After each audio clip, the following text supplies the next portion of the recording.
हाय दोस्तों, welcome to my YouTube channel Nancy success classes. आज हम सभी लोग क्लास 12 की मोस्ट इम्पॉर्टेंट टॉपिक किरचॉफ के नियम के बारे में पढ़ेंगे। तो देखिए दोस्तों, हम लोग हेडिंग डालेंगे किरचॉफ का नियम। तो हम लोग इसमें लिखेंगे वैज्ञानिक किरचॉफ ने जटिल वैद्युत परिपथों के बीच विद्युत धारा के संबंध में एक नियम दिया, जिसे किरचॉफ का नियम कहते हैं। दोस्तों, किरचॉफ के दो नियम होते हैं। पहला नियम को हम लोग संधि का नियम भी कहते हैं। तो हम लोग हेडिंग डालेंगे प्रथम नियम या संधि का नियम। तो इसमें लिखेंगे इस नियम के अनुसार वैद्युत परिपथ में किसी भी संधि पर मिलने वाली समस्त धाराओं का बीजगणितीय योग शून्य होता है। देखिए दोस्तों, संधि के नियम में वैद्युत परिपथ में किसी भी संधि पर मिलने वाली समस्त धारा का योग बीजगणितीय योग शून्य होता है, अर्थात सिग्मा आई इक्वल टू 0 होता है। देखिए दोस्तों, इसमें हम लोग लिखेंगे संधि की तरफ आने वाली समस्त धारा ABC धनात्मक चिन्ह के साथ ली जाती है तथा संधि से दूर जाने वाली धारा ऋणात्मक चिन्ह के साथ ली जाती है। देखिए दोस्तों, आप सभी लोगों को फिगर में दिखाया गया है I1, I2, I3, I4 और I5। I1, I2 और I3 धारा संधि की तरफ आ रही हैं। अब हम इन सभी को धनात्मक चिन्ह के साथ लेंगे और I4 और I5 धारा संधि से दूर जा रही हैं, तो हम सभी लोग इसका मान ऋणात्मक में लेंगे। देखिए दोस्तों, संधि की तरफ आने वाली धारा इक्वल होती है संधि से दूर जाने वाली धारा के। हम सब आगे देखिए दोस्तों, हम लोग यहाँ पे नोट लिखेंगे किरचॉफ के प्रथम नियम को आवेश के संरक्षण का नियम कहते हैं।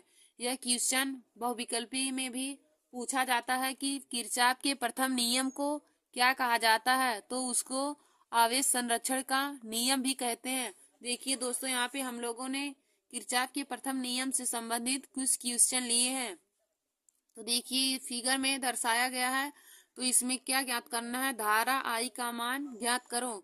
देखिए दोस्तों, यहाँ पे देखिए 6 एम्पियर की धारा जो संधि से दूर जा रही है, इसमें आई एम्पियर की धारा आ रही है और 2 एम्पियर की धारा भी संधि की तरफ आ रही है और 3 एम्पियर की धारा संधि से दूर जा रही है और 4 एम्पियर की धारा संधि की तरफ आ रही है और 3 एम्पियर की धारा संधि से दूर जा रही है।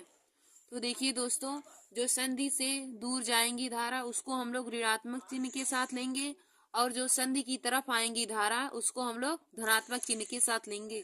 तो हम लोग यहाँ पे अब सॉल्व करेंगे I+2। देखिए दोस्तों, ये धारा जो संधि की तरफ आई है उनको हम लोग प्लस के चिन्ह के साथ लेंगे, तो हो जाएगा I+2। ये संधि की तरफ आई है इसलिए इसको हम लोग +2 लिए हैं। और देखिए ये 3 एम्पियर की धारा संधि से दूर जा रही है तो इसको माइनस चिन्ह के साथ ले लेंगे। फिर देखिए यहाँ दोस्तों 4 एम्पियर की धारा संधि की तरफ आई है तो इसको भी प्लस चिन्ह के साथ ले लेंगे। फिर देखिए दोस्तों, यहाँ पे 3 एम्पियर की धारा संधि से दूर जा रही है तो इसको माइनस में लिख लेंगे। फिर ये 6 एम्पियर की धारा भी संधि से दूर जा रही है तो इसको भी माइनस में लिख लेंगे। इक्वल टू हम लोग 0 लिख लेंगे।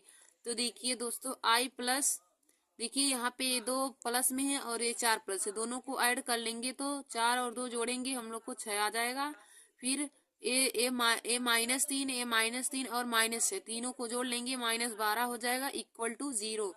और आई का मान आ जाएगा, उधर जाएगा तो 12 - 6 हो जाएगा, तो आई का मान आ जाएगा 6 एम्पियर। देखिए दोस्तों, कितनी आसानी तरीके से हम लोगों को आई का मान निकल के आ गया 6 एम्पियर। जो धारा संधि से दूर जाएंगी उसको ऋणात्मक चिन्ह के साथ लिया जाता है और जो संधि की तरफ आती हैं उसको हम लोग प्लस चिन्ह के साथ लेते हैं। अब देखिए दोस्तों, हम लोग आगे उसका दूसरा नियम पढ़ेंगे किरचॉफ का। तो देखिए दोस्तों, यहाँ पे द्वितीय नियम हेडिंग डालेंगे या पास का नियम। किरचॉफ के द्वितीय नियम को पास का नियम भी कहते हैं। तो हम लोग इसमें लिखेंगे इस नियम के अनुसार वैद्युत परिपथ में प्रत्येक बंद पास की विभिन्न खंडों में बहने वाली धारा एवं इसके संगत प्रतिरोधों के गुणनफलों का बीजगणितीय योग सेल के विद्युत वाहक बलों के बीजगणितीय योग के बराबर होता है। अर्थात sigma I R equal to होता है सिग्मा ई के। सिग्मा आई आर का मान सिग्मा ई के मान के बराबर होता है। देखिए दोस्तों, हम लोग अब यहाँ पे फिगर देख रहे हैं ना, अब हम लोग इस फिगर से समझेंगे। तो देखिए, इसमें आई एम्पीयर की धारा इधर बह रही है, इसमें E1 विद्युत वाहक बल है, इसमें R1 ए प्रतिरोध है, AR2 प्रतिरोध है, AR3 प्रतिरोध है। तो देखिए दोस्तों, यहाँ पे A B C, इधर D है, E F। तो देखिए, हम लोग पहले देखेंगे बंद पास A B E F A के लिए। A B E F A के लिए बंद पास A B E F A के लिए हम लोग देखेंगे। ए I1 है और इसमें R1 धारा प्रवाहित हो रही, तो I1 into R1 minus I2 into R2 equal to हो जाएगा E1 माइनस E2। देखिए दोस्तों, यहाँ पे आई एम्पेयर की धारा बह रही है, यहाँ पे और प्रतिरोध का मान R1 है। प्रतिरोध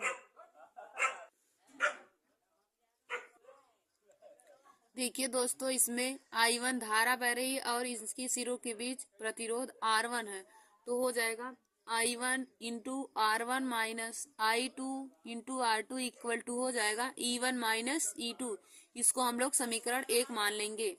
और देखिए, बंद पास B C D E और B में I2 into R2 plus I1 plus I2 into R3 equal to E2, इसको समीकरण 2 मान लेंगे।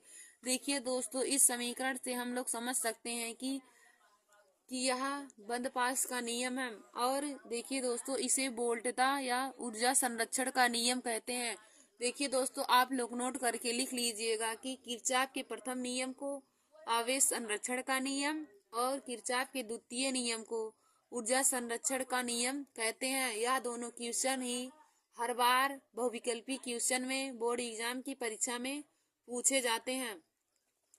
अब हम लोग आगे देखेंगे व्हीटस्टोन सेतु, जो बोर्ड एग्जाम के लिए बहुत ही इम्पोर्टेंट टॉपिक है। तो हम लोग इसमें लिखेंगे व्हीटस्टोन सेतु नामक वैज्ञानिक ने ऐसी व्यवस्था का आविष्कार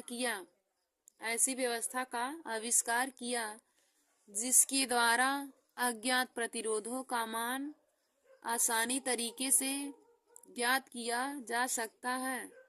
तो प्रतिरोधों की इस व्यवस्था को हम लोग व्हीटस्टोन सेतु कहते हैं। अब हम लोग व्हीटस्टोन सेतु के सिद्धांत को लिखेंगे, तो इसमें हेडिंग डालेंगे सिद्धांत। तो हम लोग लिखेंगे, यदि 4 प्रतिरोध P Q R S को श्रेणी क्रम में इस प्रकार जोड़े कि इनसे एक चतुर्भुज बन जाए। देखिए दोस्तों, हम लोग 4 प्रतिरोध बन जाए तो चतुर्भुज के एक विकर्ण से धारा मापी तथा दूसरे विकर्ण से सेल जोड़कर सेल से विद्युत धारा प्रवाहित करके प्रतिरोधों के मान को इस प्रकार संयोजित करें कि प्रतिरोधों के मान को इस प्रकार संयोजित किए जाएं कि धारा मापी में कोई विक्षेप ना हो। तो धारा मापी में अविक्षेप की स्थिति में दो संलग्न भुजाओं के प्रतिरोधों का अनुपात के बराबर होता है। देखिए दोस्तों, हम लोग सिद्धांत को एक बार फिर से देखते हैं। देखिए दोस्तों, हम लोग 4 प्रतिरोध P Q R को इस प्रकार श्रेणी क्रम में जोड़ें कि उनसे एक चतुर्भुज बन जाए। तो चतुर्भुज के एक विकर्ण से धारा मापी तथा दूसरे विकर्ण से सेल जोड़कर सेल से धारा प्रवाहित करके प्रतिरोधों को इस प्रकार संयोजित करें कि धारा मापी में विक्षेप ना हो तथा अविक्षेप की स्थिति में उनकी संलग्न भुजाओं का अनुपात प्रतिरोधों के अनुपात के बराबर होता है। देखिए दोस्तों, यहाँ पे फिगर में दर्शाया गया है पी क्यू आर एस से एक चतुर्भुज बन गया है और इसमें I1 और I2 धारा प्रवाहित हो रही है। तो देखिए इसमें इसका होता है P upon Q equal to R upon S के होता है। यही हीट स्टेन सेतु का सिद्धांत है और इसको भी आप लोग लीजिए, P upon Q equal to होता है R अपान एस ही होता है। देखिए दोस्तों, अब हम लोग इसको प्रूव कर लेंगे कि P upon Q equal to R upon S कैसे आता है। तो हम लोग हेडिंग डालेंगे प्रूफ। तो हम लोग लिखेंगे किरचॉफ के नियम से बंद पास ए बी डी ए